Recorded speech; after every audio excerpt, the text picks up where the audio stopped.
Umagang may lambing ng hangin, kasa'y bagong buhos. Sangit ka ng kapahimikan, balita'y dahan-dahang gumubuhos.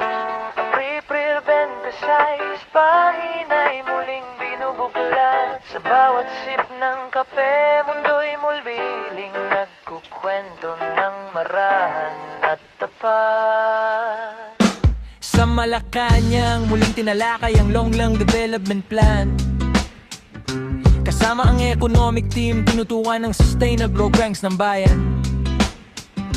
Hindi lang basta paglago ang layunin ng administrasyon, kundi siguraduhin may direksyon ang bawat sektor, mula agrikultura hanggang edukasyon.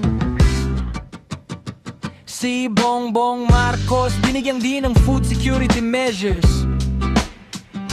Kasama ang DA, kinag-usapan ng irrigation at farmer support structures. Dahil sa patuloy na hamon sa supply chain at climate change, kailangan ng konkretong hakbang, hindi lang panandali ang exchange. Sa lokal na pamahalaan, mas pinalakas ang digital governance, online permits at services para mas mabilis ang transaksyon at compliance. Hindi man perpekto, pero hakbang ito sa modernisasyon na unti-unting binabago ang ugnayan ng gobyerno at mamamayan sa bawat okasyon. Kape at balita, parang alon ng umaga, dahan-dahang sumasayaw sa diwa. Sa bawat higop, may kwento ng bayan. Tahimik pero malalim ang pinanggagalingan. Sa ulat ng DOF, patuloy ang pagbangon ng revenue collection. Mas mataas kaysa inaasahan, dala ng mas maayos na tax administration. Ibig sabihin, mas may pondo para sa serbisyong publiko, pero kasabay nito ay responsibilidad na gamitin ito ng tama at makatarungan sa tao.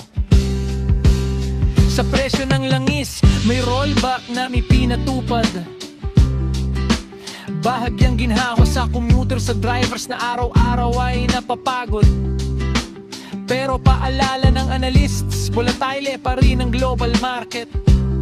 Kaya't hindi pa sigurado kung tuloy-tuloy ang ganitong benefit. Sa SMES, may bagong loan assistance program para sa maliliit na negosyo na patuloy na lumalaban. Hindi lang kapital ang kailangan para umusad, kundi access sa merkado at suporta sa bawat yugto ng pagunlad. Sa real estate, may konting slowdown sa ilang lugar dahil sa mataas na interest rates na patuloy na naglalaro sa global na kalendar. Para sa buyers, mas maingat ang galaw, habang developers ay nag-a-adjust sa demand na pabago-bago. Kape at palenga, parang ulap na dumarampi. May bigat, may linaw, may lihim na pagkukwenti. Sa bawat pahina, may buhay na sumisilip. Hindi lang numero, kundi pangarap na pilit na kumakapit. Sa gymnastics scene, si Carlos Yulo muling nagpakitang gilas. Consistent ang execution, world class pa rin ang kanyang lakas.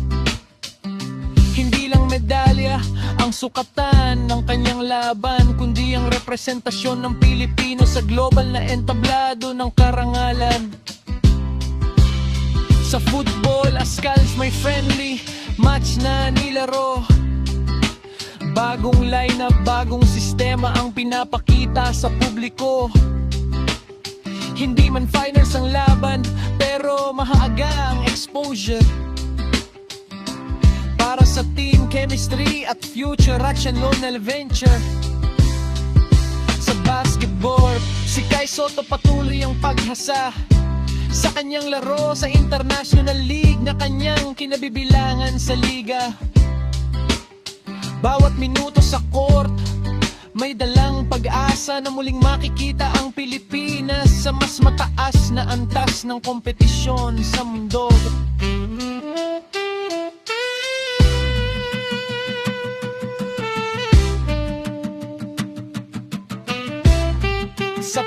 pagitan ng ingay, may kwentong marahang dumadaloy.